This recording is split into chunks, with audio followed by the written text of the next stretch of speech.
December the 4th, 1944. A deadly delivery to a secret rendezvous.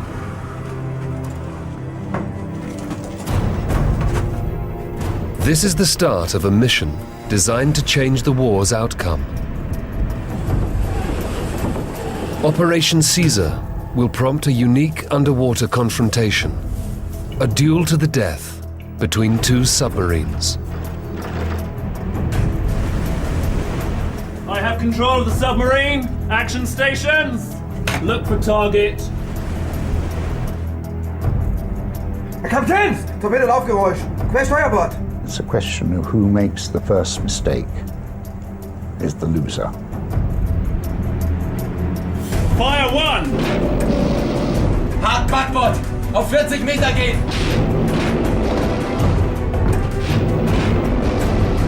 Fire three.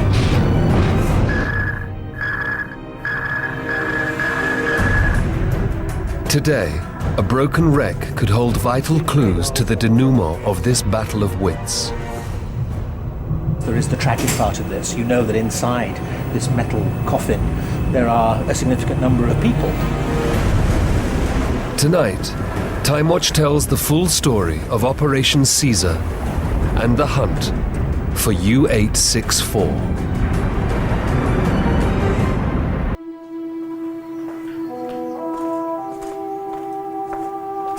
Edith Wetzler has come to pay tribute to a man she once loved and lost. It's more than 60 years since she last saw the face of her fiancé. Willy Transier was barely 18 when he left Edith. Das sind ja schon 60 Jahre her. This all happened 60 years ago, and the fact that I can still remember it proves that we really loved each other. It still hurts, but I'm so thankful that we had those few years together. Bedanke ich mich, dass ich die paar Jahre mit ihm verbringen durfte. Otherwise, he would have had nothing from life. At least for those couple of years, he knew real happiness, and he lived our love. Und die Liebe leben.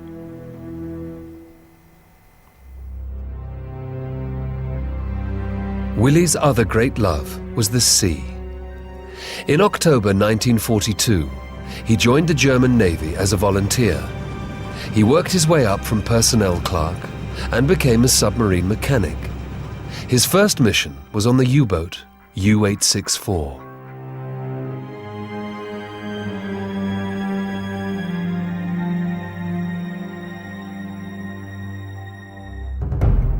By December 1944, the tide of war had turned against Hitler and Germany. Heavy attacks on land, in the air, and on the sea had pushed the Germans back. They were hemmed in on all sides.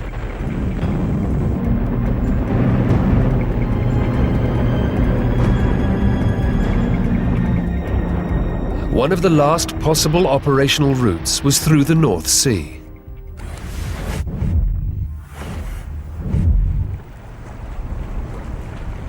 It was from Kiel that U864 prepared to try and escape the Allied stranglehold.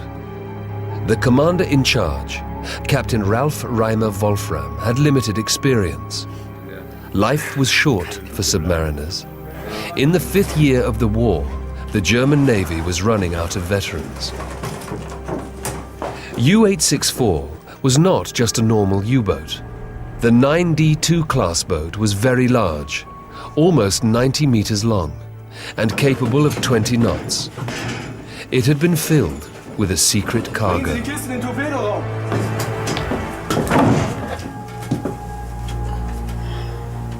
And just as precious, a human cargo. German and Japanese scientists and engineers. They were Hitler's last hope to change the war's outcome. Wolfram's orders were clear. At any cost, these men and their cargo had to reach Japan's production sites. On the early morning of December the 5th, 1944, Captain Wolfram set out into the open sea, Operation Caesar would take U864 from Kiel around Africa to Penang in Asia.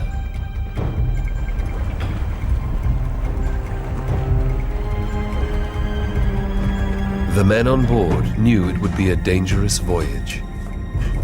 They were prepared for a trip that would last many months. Herr Kapitän? Alles in Ordnung? Ein wenig Glück könnten wir schon gebrauchen.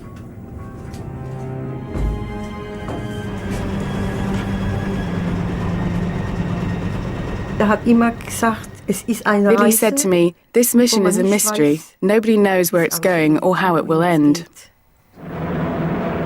Travelling through northern waters had become a risky venture.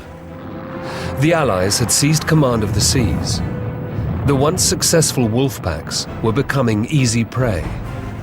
The Royal Air Force and the Royal Navy were on constant lookout for German U-boats. 60 years later, the tiny island of Føya in Norway. German scientist Wolfgang Lauenstein has come to inspect a mysterious wreck, the subject of many rumors. He was contacted by a fisherman who found a strange object in his nets. It seems to be a valve, probably from a German submarine. Speculation abounds about the find. The less information people have, the more they make things up. We don't know what's in this mystery U-boat. People are spinning all kinds of weird stories. Some even say Hitler's last will could be in there.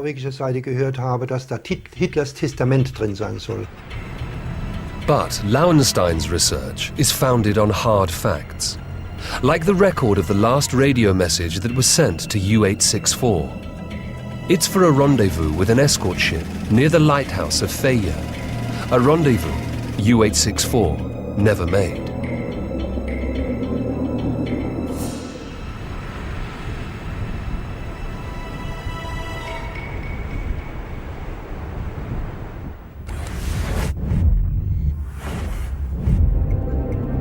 Almost a week into its mission, U864 was crawling along the southern coast of Norway. It travelled submerged in daylight. The danger of being detected was great. From time to time, Captain Wolfram risked his periscope. No contacts were logged.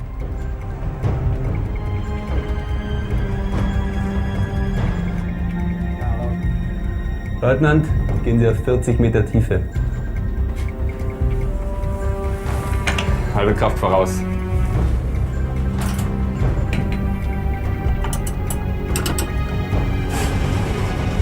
The records show no problems for Operation Caesar and U864 until the 29th of December.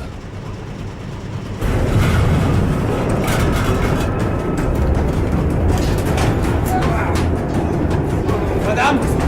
Ellie! Alle Maschinen stopp! Langsame Rückwärtsfahrt! Langsame Fahrt zurück! Ellie! Ja! Prüfen Sie auf Wassereinbruch! Aye, Captain! In Føya, the German scientist Wolfgang Lauenstein is reviewing yet more documents.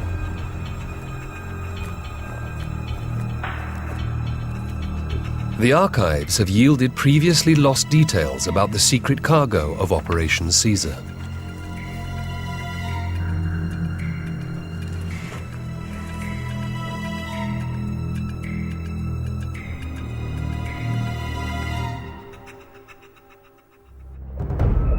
When U864 accidentally ran aground, Captain Wolfram's first task was to check his U-boat was still watertight. Once the boat reported back, it was time for his guests to check if their secret and delicate load had suffered any damage.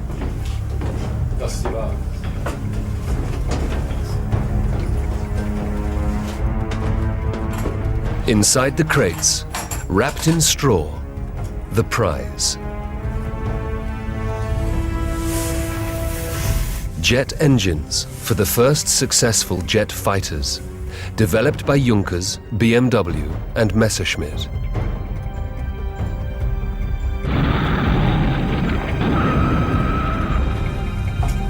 The German and Japanese scientists' checks revealed no damage to these fragile engines. Germany's technically superior Messerschmitt jet fighters were eagerly sought by the Japanese Air Force. They were a last desperate resource to turn the tide in the Pacific War.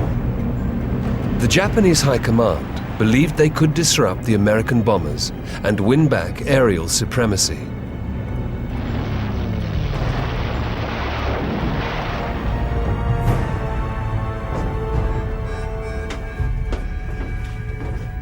The transportation of the Messerschmitt planes was top secret. But as Herr Lauenstein's research has proved, little about this mission remained hidden from the British.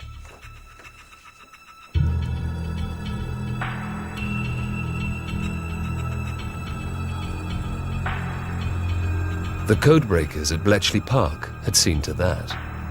Hundreds of staff worked in shifts to crack the codes of the German Enigma machine and reveal the hidden messages.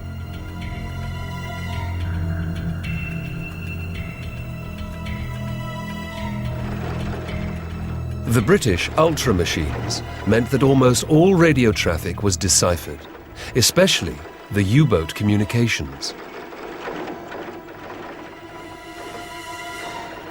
One intercepted message spoke about the cargo of U864.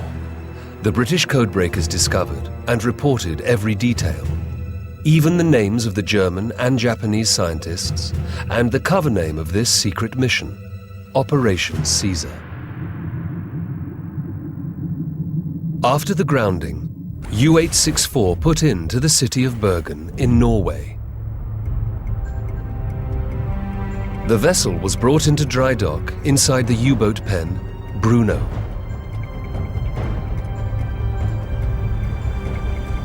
The last massive beachhead of the German Navy in the North Atlantic.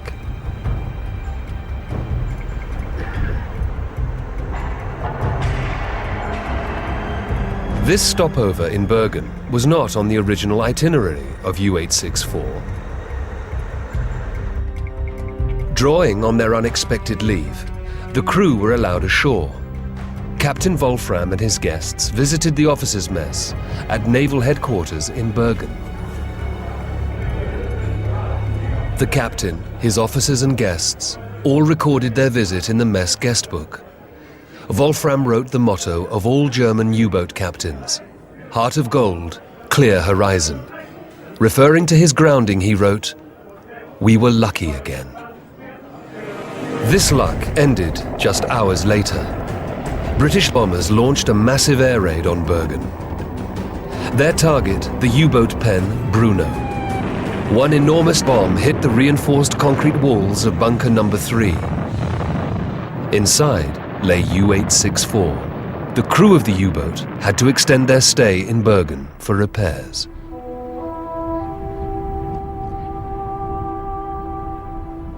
All this confirmed the growing apprehension of the German mechanic, Willy Transier. He had his doubts about this voyage even before it started, and now saw his misgivings confirmed. Just before departure, he wrote a last message to Edith Wetzler. This is the last photo of my fiancé, which he dedicated to me with the words, "Farewell greetings and kisses, your Willy." Just before Willy left Germany, he and Edith had become engaged. He said, "Pray for me that we come through this in one piece." And he said to his mother, "Mama, don't be sad if I don't come back. I know you're too old to have another child," or I would have said, "Have another child so you won't be alone." And he said to me, "Should you be pregnant, please, please let me know." But I wasn't. It didn't turn out that way.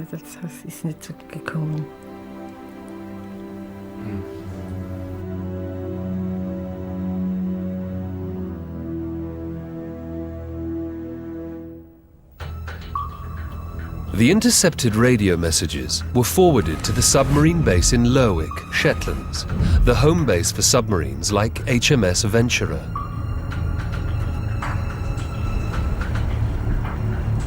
Action stations!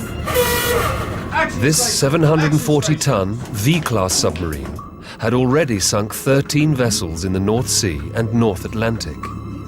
Fire 1! She was under the command of Lieutenant Jimmy Launders.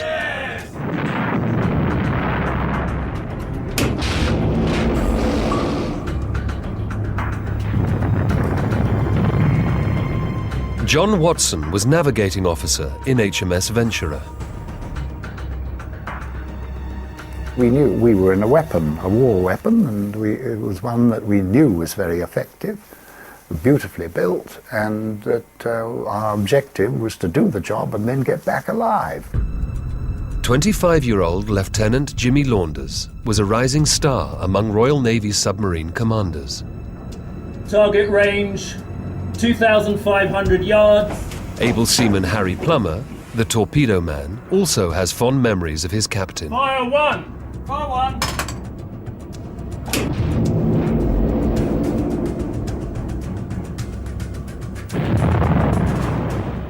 Hit confirmed. Well done, boys. I think he knew his job and he got on with his job.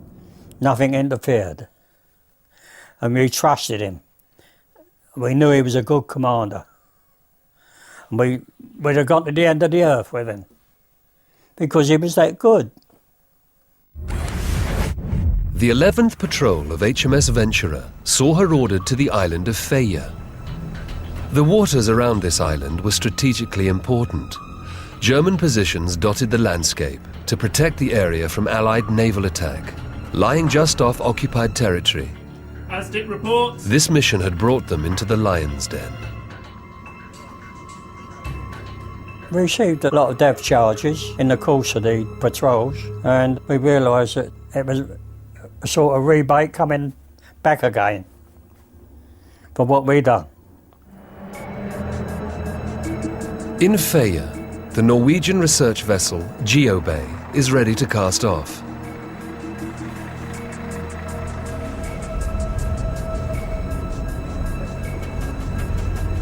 On board, Wolfgang Lauenstein and Dr. Eric Grove, the leading British naval historian.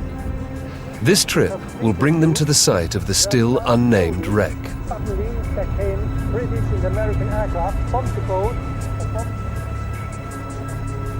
This was the main path to the open sea of the U-boat base at Bergen back there. And so if German U-boats were going to move and going to be operational, they had to move through these waters here. And this meant that if you wanted to interdict that, if you wanted to stop the movement, then here was where, or just off here, was where you concentrated your anti-submarine assets. For 3 days, Ventura lay off the Norwegian coast, but with no contacts. On February the 5th, Launders received a message sent by the Admiralty. Message is in, sir. It suggested that Launders position the Ventura near the lighthouse of Hellesøy, on the southern coast of Faya.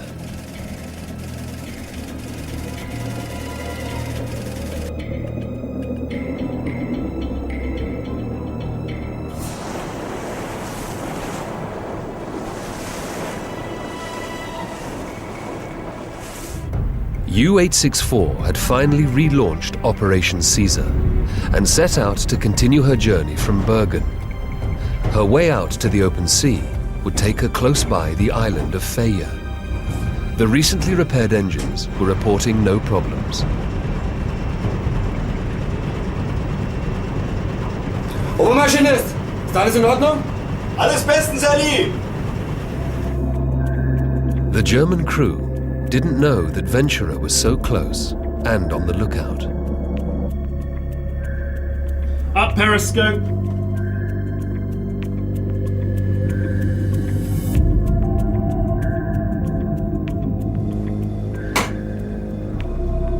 Launders made careful use of his periscope. But how to detect a U-boat?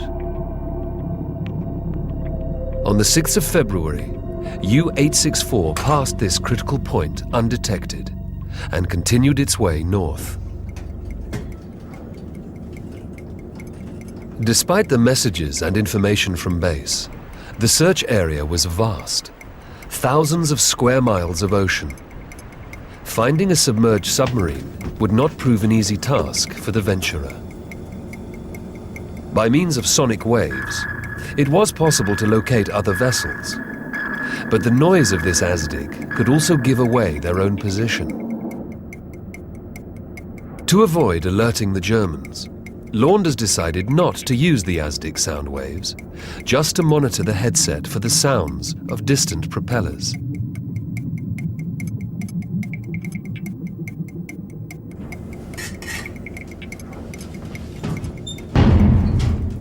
February the 8th, 5:20 a.m. Panic in the engine room of U864.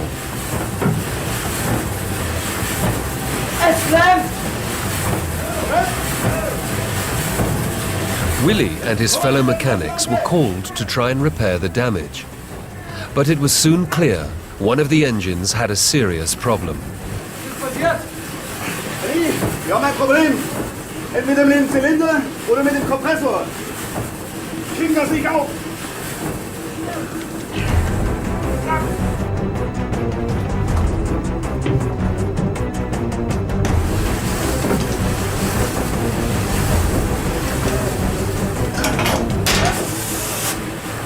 Hey!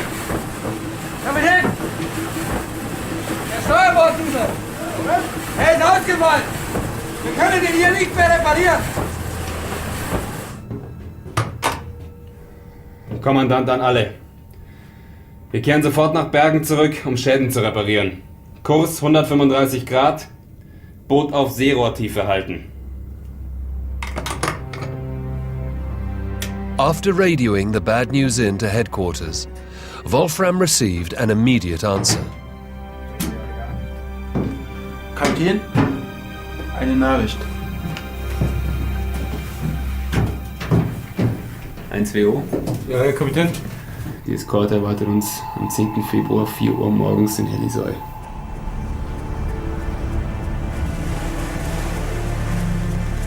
Near Faya, the research vessel Geobay scans the bottom of the sea with its sonar.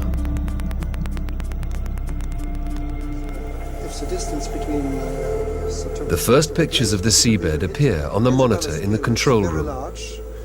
Two pieces of a submarine lie close to each other. That's good, yes. That's excellent. It blew the U-boat apart completely. And each part went its own way. Absolutely. Yes. And I can't understand at the moment that we shall find the bow in a distance to the aft of about 40 meters. It's a long way away, and indeed, it's been turned round, hasn't it? You can see it's been turned round. Yes.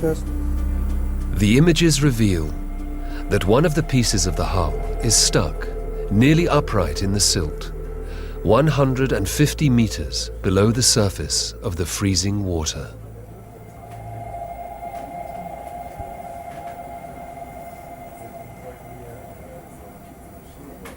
February the 9th, 1945. On board the Venturer, the ASDIC man was carefully monitoring for nearby vessels by hydrophone. Suddenly, at 9:23 in the morning, he reported a new sound, a different tone. John Watson was the officer on watch. Diesel off the starboard bow. Up periscope.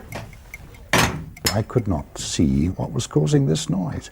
He said it sounded a bit like a fishing vessel starting and stopping its engines, you see, as if it was doing something with its fishing, and I should have been able to see it. The other fishing vessels were further away, and he said, no, they're much further away. This is closer. So I was concerned about that because I couldn't see it. Nothing in sight.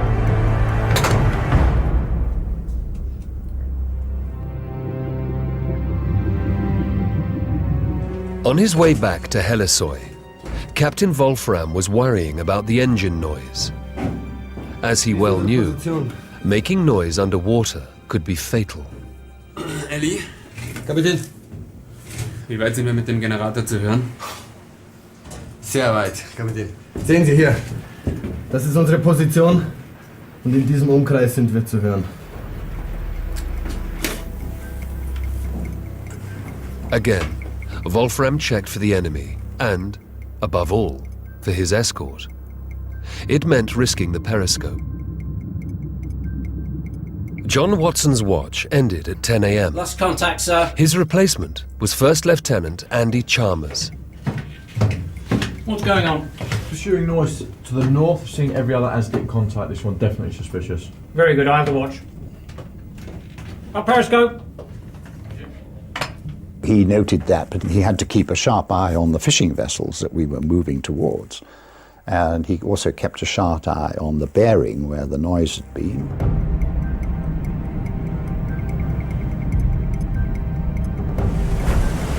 Once again, Wolfram checked his periscope. A dangerous tactic. His rendezvous with his escort was in just a few hours, but the periscope could give him away.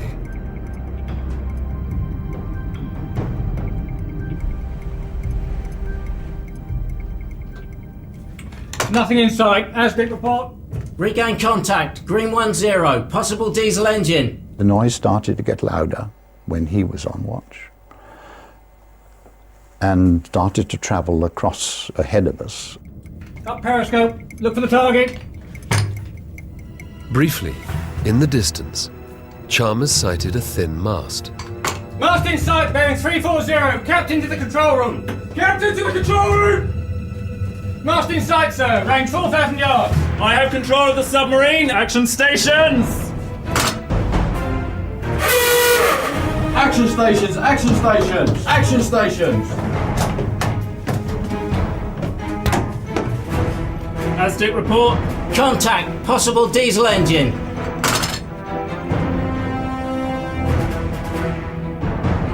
And we all realized that we were dealing with a submerged U-boat. We felt a bit shaky because he could sink us the same as we could sink him. The hunt was on now for the German U-boat with the secret cargo bound for Japan.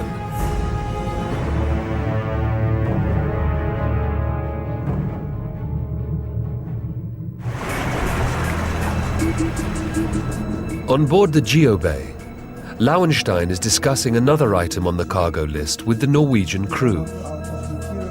Because if this wreck really is U864, it has 60 tons of mercury in 1,857 flasks on board. An ecological time bomb, the real reason for the Norwegian team's search mission. It depends on. I think it's important that something is done about it as quickly as possible. I think the problem really is that here we have a war grave below us, but equally it's a war grave that could bite back. Geobay has the latest state-of-the-art tools on board. It is equipped with a huge remote-operated vehicle, or ROV.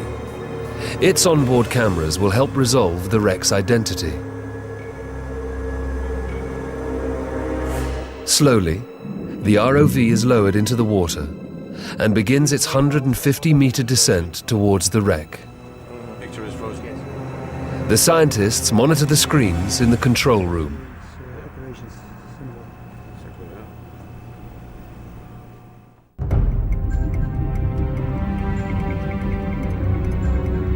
On board U864, the noise of the engines would be terrifying for the crew.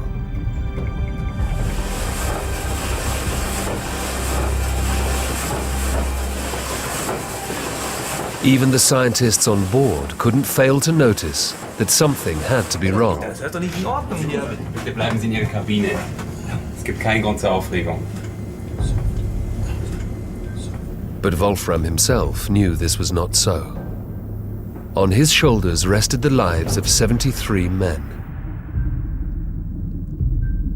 Meanwhile, Watson and Launders were following every move of the unknown U-boat. The hunt was on, and it was clearly not the usual prey. It was unbelievable because normally we go to action stations and the action is over in a matter of minutes. But we were called to action stations and we didn't go to the action until about 3/4 of an hour later. Aztec report.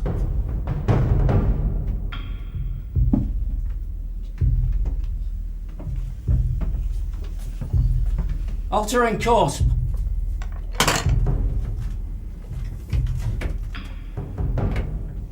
We were hoping that she would surface, and then if she surfaced, we would be able to torpedo her straight away. We get much more accurate information about her and for the director angle and all the rest of it, but there was no sign of her doing that.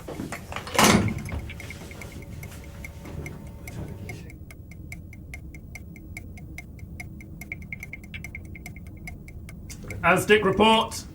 He was underwater, we were underwater. He had no instructions on how to deal with it.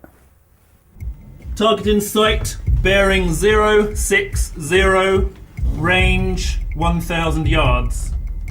060, range 1,000 yards.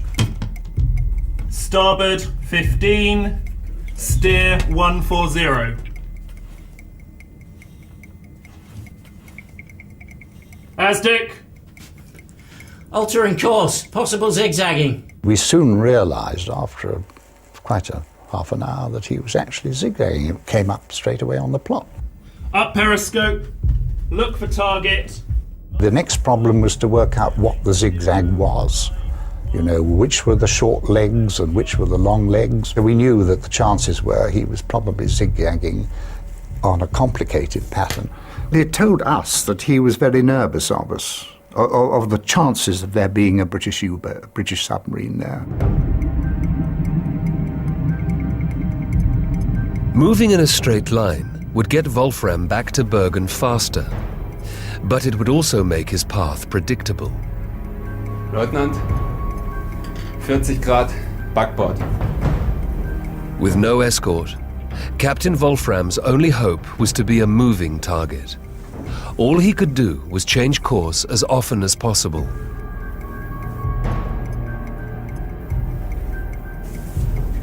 But every periscope maneuver from Wolfram gave Launders more detailed information about the course of the U-boat.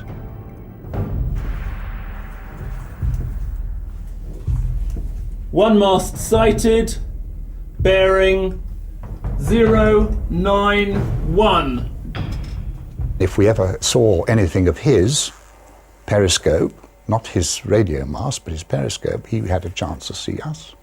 So there's that risk. You want to get the torpedoes away in case he got his torpedoes away. HMS Venturer had been silently stalking U864 for more than 2 hours now.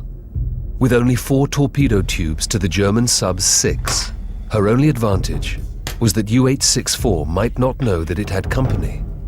Once detected, the hunter could very quickly become the hunted.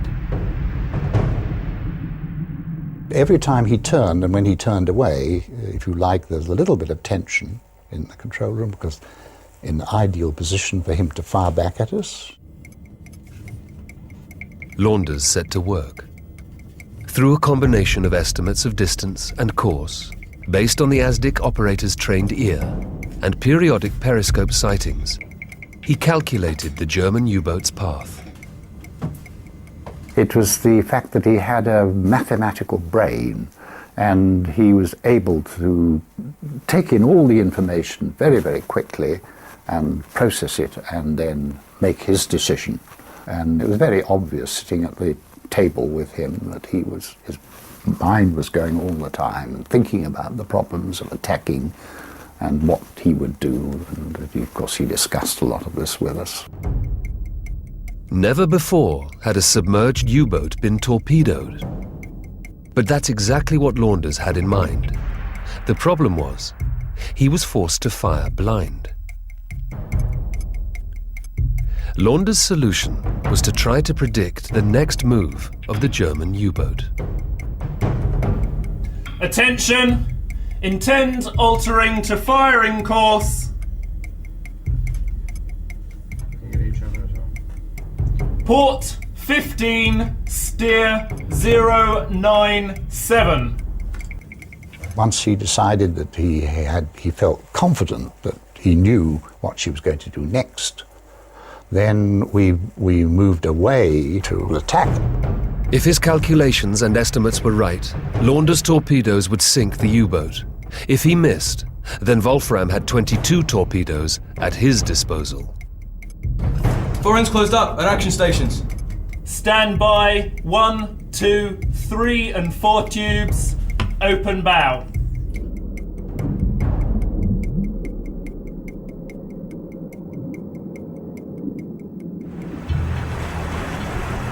In GeoBay's control room, everybody has their eyes fixed to the monitor. From the frozen depths, objects materialize on the screen. That's good, yes. That's excellent.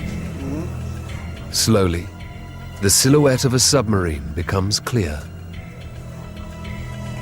That's the turbine, yes.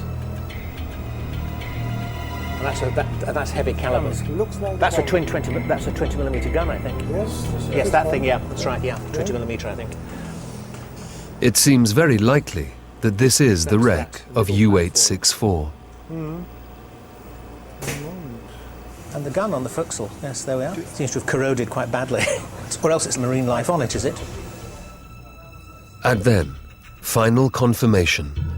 After hours of probing, submerged in the seabed, one of the flasks of mercury that have provoked the search.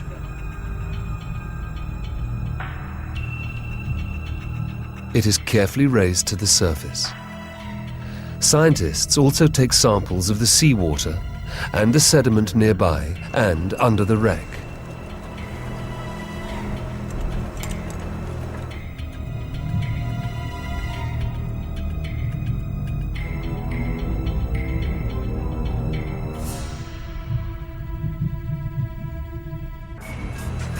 Back on shore, the scientists examine the flask, still full of mercury. It does indeed belong to U864. After 60 years in salt water, corrosion has pitted the steel. The metal has started to deteriorate seriously.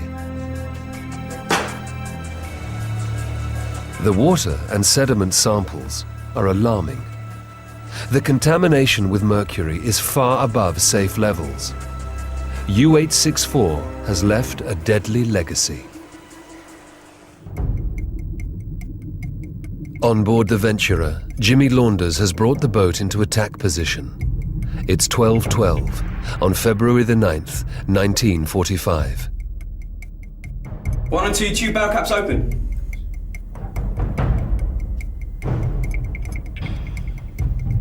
Firing intervals at 17.5 seconds.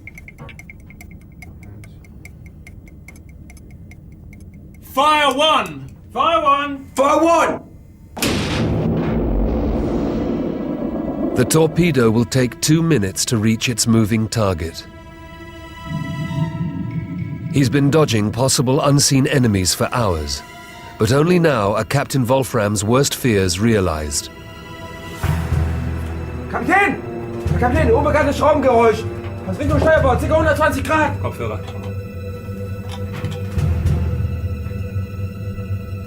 But even as the torpedo draws nearer, a second is on its way. Fire 2! Fire 2! Fire 2! There is no time to think. There is only one hope: emergency evasion. Alarm! Alarm! Tauchen! Vorn und achtern hart unten! Unaware of the evasive action of U864, Launders methodically follows his plan. Fire 3! Fire 3!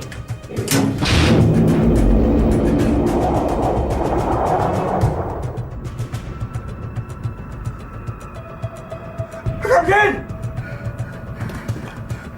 Ich bin ein weiteres Torpedo-Laufgeräusch. Wolfram realizes 3 torpedoes are now on their way.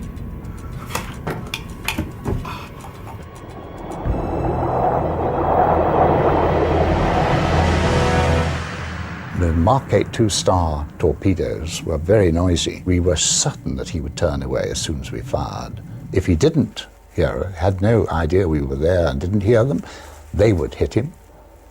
And if he had heard the torpedoes approaching, one after the other, he would turn away.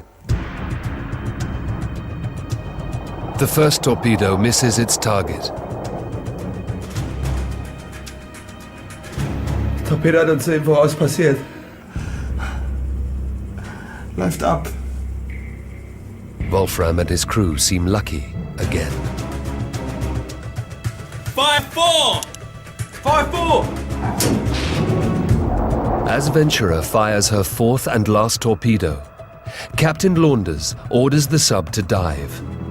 It's time for him to take his own evasive action, not knowing if his attack has succeeded in destroying his enemy.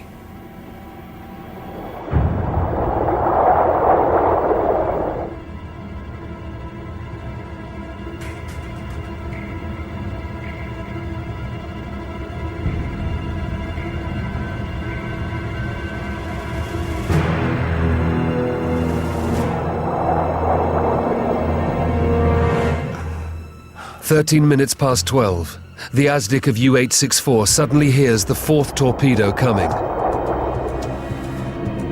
Kommandant! Viertes Torpedo gleich! Backbord voll! Hart Backbord! Auf 40 Meter gehen! Los! With a last desperate evasive action, Wolfram tries to save the lives of the men on board U864.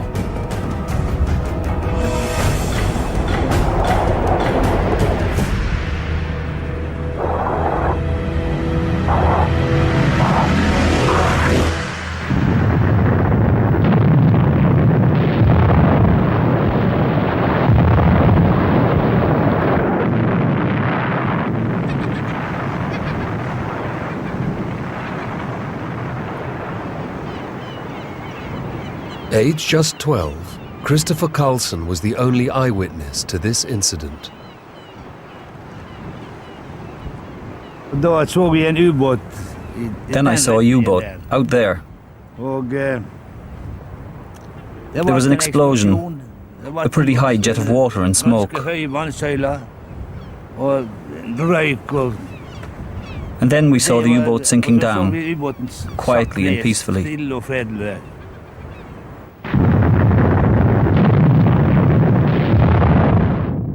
At 14.5 minutes past 12, Launders wrote in his log, "Loud, sharp explosion, followed by breaking up noises." If you can imagine a box of matches being squeezed into a hand and cracking up, that is a sound of another ship going down. It breaks up. That's a hit! Yes! It was a relief that you got rid of. And then the next minute, I realised that it was another submarine and more submariners had been killed.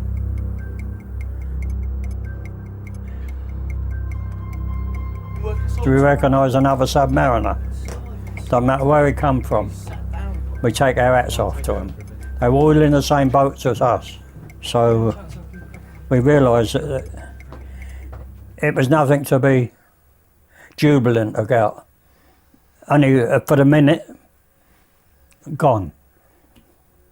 But when we reflected afterwards, you think so, poor.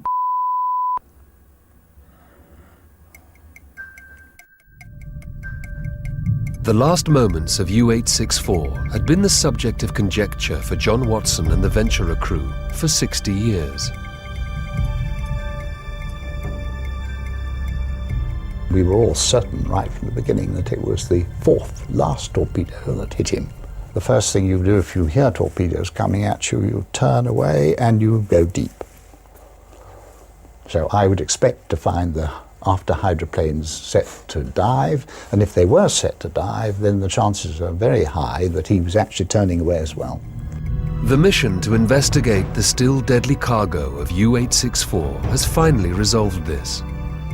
Captain Wolfram had made exactly the maneuvers that Launders had foreseen. Today, the rudders of U864 remain in the position of emergency dive. And behind those is Wolfram steered right into the fourth torpedo of the Venturer.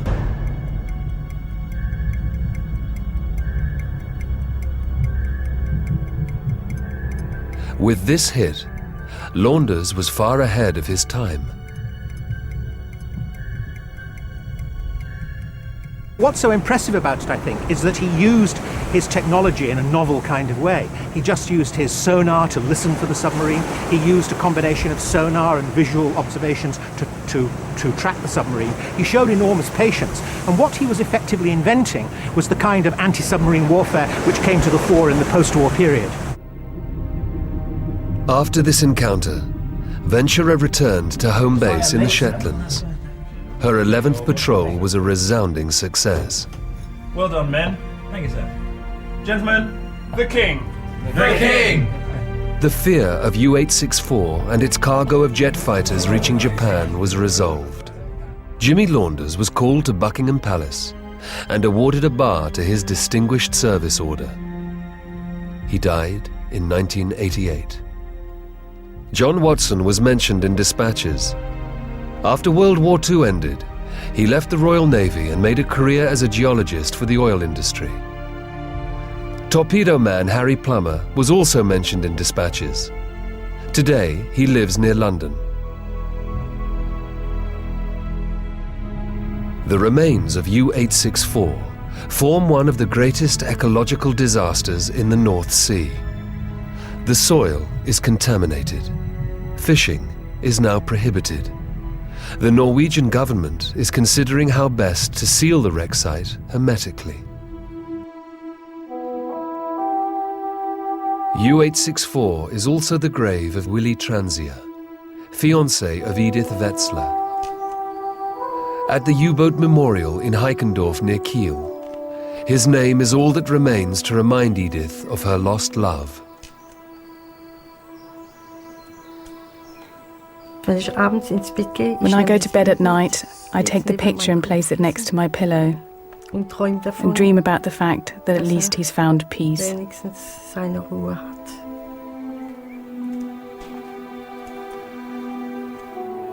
Willy Transiers is one of over 30,000 names of German submariners who died in the Second World War. Their memorial stands at the shore of the Kiel Fjord. On December the 5th, 1944, a German U-boat left here on its first and only mission, U864.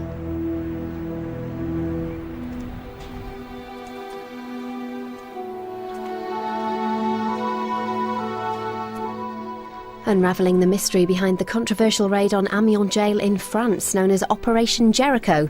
That's at 8.